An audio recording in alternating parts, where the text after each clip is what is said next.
Obrigada a todos pela paciência, pelo rostinho de vocês amigável aí nessa tela, né? Que a gente já está tão assim, com tanta saudade de todo mundo, ver o rostinho de vocês com esse sorriso, com esse acolhimento para quem está aqui preparando a aula, não tem preço, a gente agradece demais, agradecemos muito. Então, vamos continuar na nossa aqui empreitada do capítulo 10, que é Bem-aventurados os misericordiosos. Vamos falar mais um pouco sobre a indulgência. Nós lemos o item 16, depois o 17 e hoje é o 18. Então, são 3 itens que falam explicitamente sobre a indulgência. Vamos ler hoje o item 18 do capítulo 10 do Evangelho segundo o Espiritismo. Caros amigos, sede severos convosco, indulgentes para as fraquezas dos outros. É esta uma prática da santa caridade, que bem poucas pessoas observam.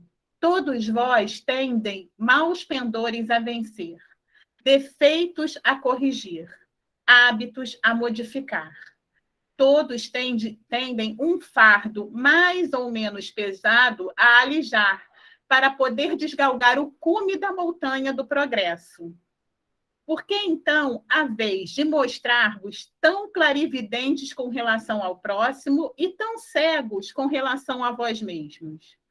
Quando deixareis de perceber, nos olhos dos vossos irmãos, o pequenino argueiro que os incomoda, sem atentardes na trave que nos vossos olhos vos cega, fazendo-vos ir de queda em queda?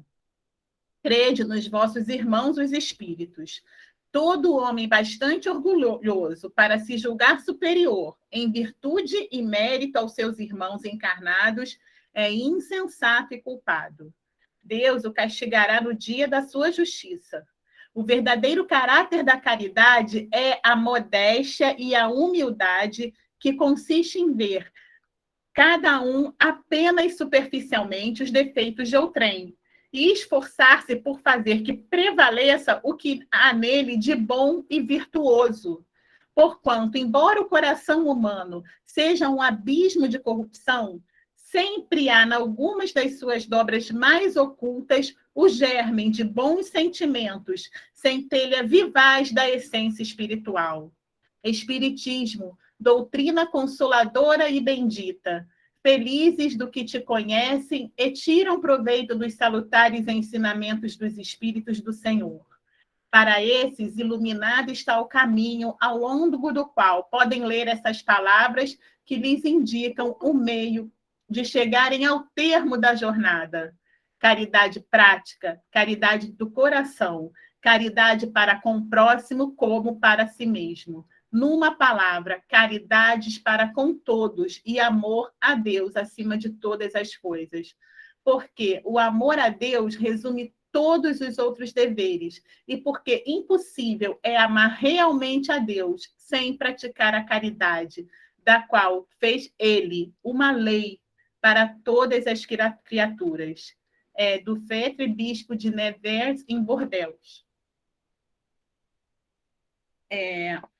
A gente lembra, né, de uma história, acho que muitos de vocês devem conhecer, mais ou menos como se fosse um pensamento, assim, um pensamento filosófico que a gente lê em vários temas, que muitos dizem que a humanidade anda numa fila indiana carregando 2 mochilas.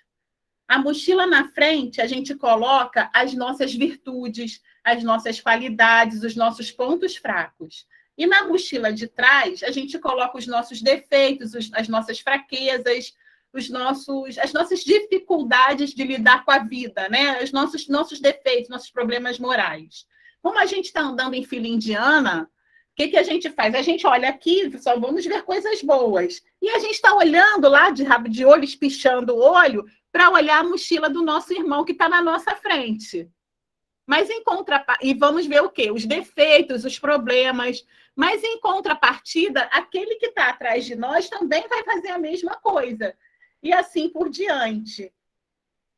Né? Então, nós temos essa dificuldade de enxergar, né, um pouco os nossos defeitos, essa tendência de esconder de nós, de dificultar encontrar as nossas fraquezas, os nossos pontos fracos, porque isso nos incomoda, porque a gente vai ter que tomar uma atitude, né? E a gente tem, ao ponto que a gente tem uma facilidade maior de enxergar as nossas virtudes, de justificar as nossas faltas com alguma virtude ou com um defeito, o problema que o nosso irmão tem, né? Nós temos essa tendência. Todo mundo diz assim que todo brasileiro é um pouco médico e um pouco técnico, de futebol.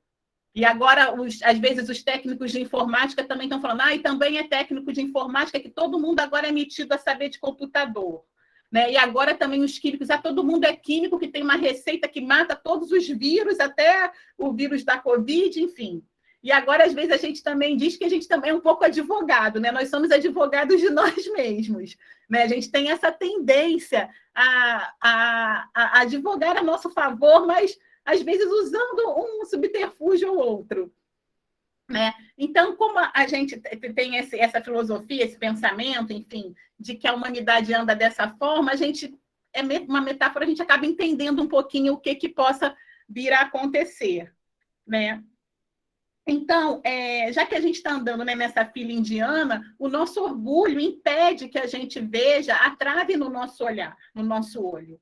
Né? E a gente tem um olhar muito severo para o cisco no olho do nosso irmão. Né? O interessante aqui é que ele fala que todos nós, ele nos recomenda que todos nós não achamos dessa forma, que a gente seja indulgente com a falta do outro. E ele diz 3 itens que são muito interessantes, porque nós temos maus pendores a vencer, defeitos a corrigir e hábitos a modificar.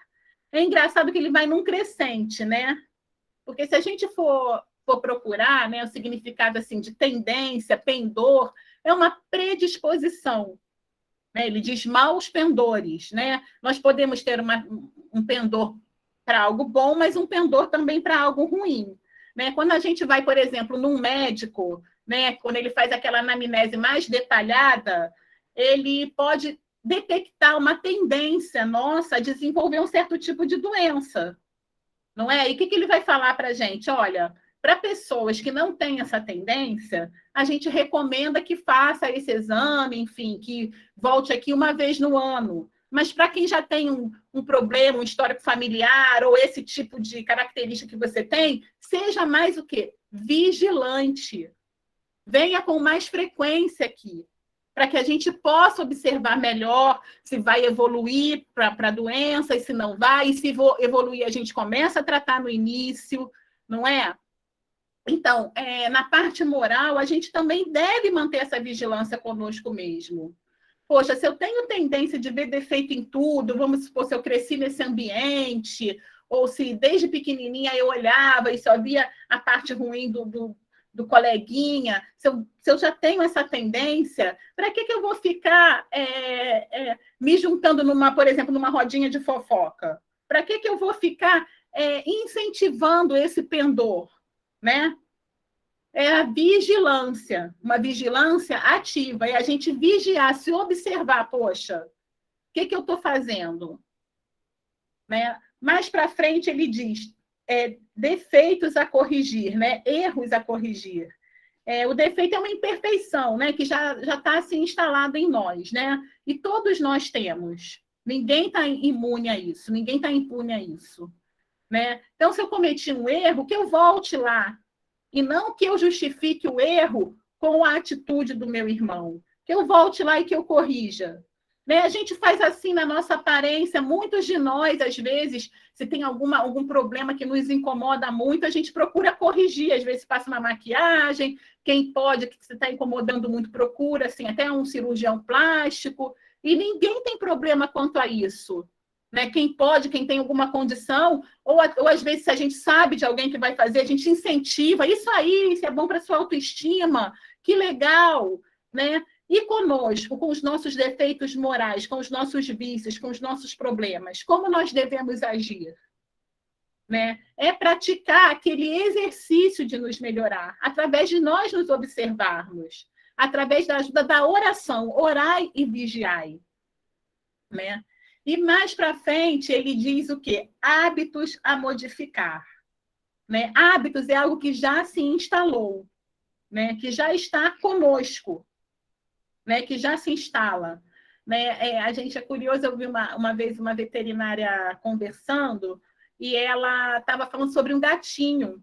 Era a dona de um gatinho que ela queria muito castrar, porque ela falou, vai para a rua. Eu não quero mais que ele vá para a rua. E aí a veterinária, muito boa, ela explicou, olha, você pode até vir a castrar o seu gato, você vai até resolver outros problemas com ele, mas talvez ele ir para a rua, talvez isso não resolva, porque já se instalou o hábito. De repente ele não vai brigar, mas já se instalou o hábito. É algo que já está, no caso desse gatinho que ela estava falando, né? Algo que já se instalou, né? Também falando de bichinho também, no animalzinho, quando a gente tem um cachorrinho pequenininho ou um gato, a gente tem que educar para ele fazer a necessidade ali, para ele ter o hábito de fazer necessidade ali no lugar certo, colocar o jornal, enfim, aquele tapete higiênico naquele local certo, para que ele vá ali fazer as necessidades dele. Se a gente não faz esse tipo de educação, ele vai sujar a casa toda, vai se instalar aquele hábito nele. Ah, não é um instinto. Não, a gente também pode educar, né? E conosco, né? Não tem aquela frase tão famosa que ajuda tantas pessoas só por hoje, né? Só por hoje eu não vou ficar vendo só o defeito também do meu irmão. Só por hoje eu não vou ver só o lado negativo do meu trabalho. Só por hoje eu não vou ver, eu vou procurar ver o lado bom do meu colega de trabalho, do meu irmão, da pessoa com quem eu moro, do meu vizinho. Eu vou olhar, espichar um pouquinho o olho, olhar para a mochila da frente dele e virar um pouquinho para olhar a minha mochila de trás. Só por hoje eu vou trocar de mochila. Vou me colocar um pouco mais no lugar do outro. Aos poucos, sabe? Só por hoje eu vou procurar ter essa atitude. Há pouco tempo nós fomos obrigados a mudar nossos hábitos, reforçar nossos hábitos de higiene, né? Reforçar, abrindo janelas. Antes a gente já chegava num lugar, ai, que calor, liga esse ar. Agora a gente já pensa um pouquinho antes de falar isso. Né? Vamos procurar uma janela para abrir. Né? A conta de luz agradece também. Vamos, né, reforçar nossos hábitos de higiene, vamos respeitar o outro colocando a máscara, nos proteger a todos que estão à nossa volta. Nós fomos obrigados a modificar nossos hábitos. Entendeu? No hábito moral é um pouco mais difícil, mas é possível sim. Senão Jesus não teria dito, não teria recomendado tanto isso para nós. Né? E muito curioso também que ele fala, esse espírito, não só esse, como outros também, eles falam, nos escutem, escute nós, os espíritos. Por que será que eles falam tanto isso? Eles estão tendo outra visão. Eles já, naquele momento, eles já estão em outro plano, eles passaram pelo que estamos passando. Eles sabem, nesse momento, eles estão falando como é que é ali o outro lado. Né? Olha, é melhor para você, corrige enquanto você está aí, melhora enquanto você está aí, pratica a caridade enquanto você está aí. A Madre Teresa já falava isso, uma grande apóstola da caridade, que levantava a bandeira mesmo da prática da caridade. Ela, quem julga o outro não tem tempo para amar. Né? Se a gente estiver ocupado fazendo o bem, se a gente não vai ter tempo de ficar olhando o problema do nosso irmão, porque tem tanta coisa para consertar, tem tanta coisa para fazer, que a gente não vai ter tempo. Né? O que às vezes acontece? A gente está arrumando a nossa casa e liga alguém, não sabe o que aconteceu, hein, fulano? Não estou com tempo para isso não, minha filha. Dá licença, desliga o telefone e vai agir a vida, porque a gente está tarefada. Não vai ter tempo de parar para ficar fofocando, para ficar falando mal da vida alheia, para ficar olhando o defeito do nosso irmão, o problema do nosso irmão, quando a gente está com a nossa casa com muita coisa para a gente ajeitar. Então, se a gente estiver ocupado conosco em nos melhorar, a gente vai fazer uma caridade, como está dizendo no texto, para conosco, uma caridade de coração para conosco e para com todos que estão à nossa volta, através do exemplo nosso que a gente vai dar, como Jesus fez, e através do melhor olhar com o outro, né? Só mais uma historinha rapidinha. Tinha um professor num grupo de adolescentes, né? Tá nesse livro aqui, que é o livro A Luz Dissipa as Trevas. E são várias historinhas também, e a gente, antes de dormir, às vezes gosta de ler, caiu logo nessa história, a gente quer trazer aqui. Então, ele fala, estava um professor de um grupo de adolescentes, e era aquele grupo, né, maravilhoso, que tal, e que quando um cometia algum erro, todo mundo ria e só se falava no erro que aquele outro colega cometeu, enfim. Aí um dia aquilo estava incomodando muito aquele professor, ele resolveu fazer uma dinâmica. Ele estendeu no quadro um lençol enorme, muito limpo, muito, muito limpo. E no meio do lençol, ele colocou um ponto lá aleatório, fez uma mancha lá no meio. Uma mancha, não era um desenho nenhum, uma simples mancha. E aí, o que ele pediu para os alunos? O que vocês veem ali? O que vocês olhem para frente, o que vocês veem? E aí um falou, olha, eu acho que parece um inseto, eu acho que parece uma borboleta, eu acho que parece, enfim, várias coisas, um sol. E um outro falou, para mim não é nada, isso é só uma mancha mesmo, uma mancha de caneta que mancharam aí. E aí o professor falou, tá vendo? Cada um disse o que estava na sua imaginação, o que olhou, o que enxergou. Mas ninguém viu tudo o que estava à volta. Era um lençol limpo, caprichado, passado, que foi colocado ali com tanto carinho, e vocês só olharam aquele ponto negativo que estava ali, aquela mancha que estava ali. E muitas vezes é assim. Vocês vão gostar que façam isso com vocês? Vocês vão gostar que só olhem o lado negativo? Certamente que não.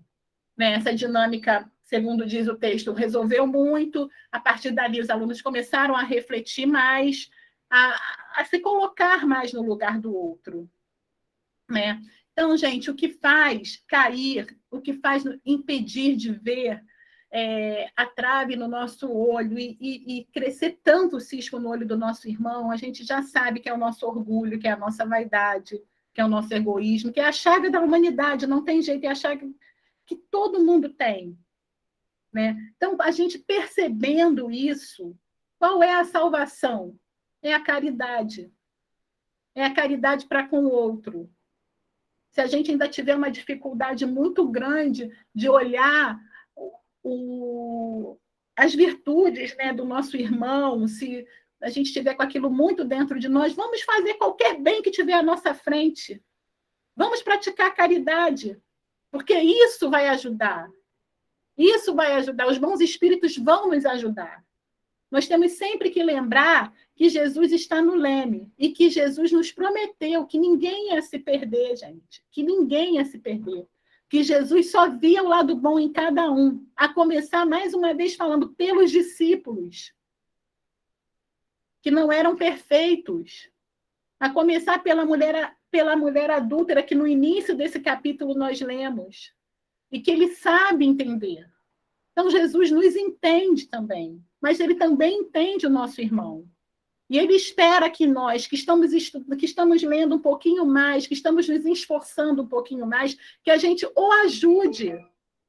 Ajude a obra do Pai também, compreendendo o nosso irmão. Como é bom, às vezes, a gente falar, não, olha, eu te entendo que você está passando, mas será que esse é o melhor caminho que você está escolhendo? Eu entendo a sua dor, mas será que isso que você está fazendo é uma boa? Você também me magoou, né? É compreender, não é assim se fechar em copas e não dar ao irmão a chance de se reparar. E vamos ser humildes também. E é possível, gente, porque Jesus acredita muito em nós. Jesus está sempre do nosso lado. Jesus tem um amor imenso por nós. Deus, nosso Pai, tem um amor imenso por nós e colocou dentro de nós a centelha divina. As suas leis estão impressas em nós, como as suas leis estão impressas no nosso irmão. Então, vamos lembrar disso e praticar a indulgência, a caridade conosco e com o nosso irmão, sempre com o auxílio de Jesus, porque ele está no comando da nossa vida. Basta deixar que ele entre, né? Que ele possa nos abençoar. Obrigada a todos pela paciência, que Jesus esteja conosco.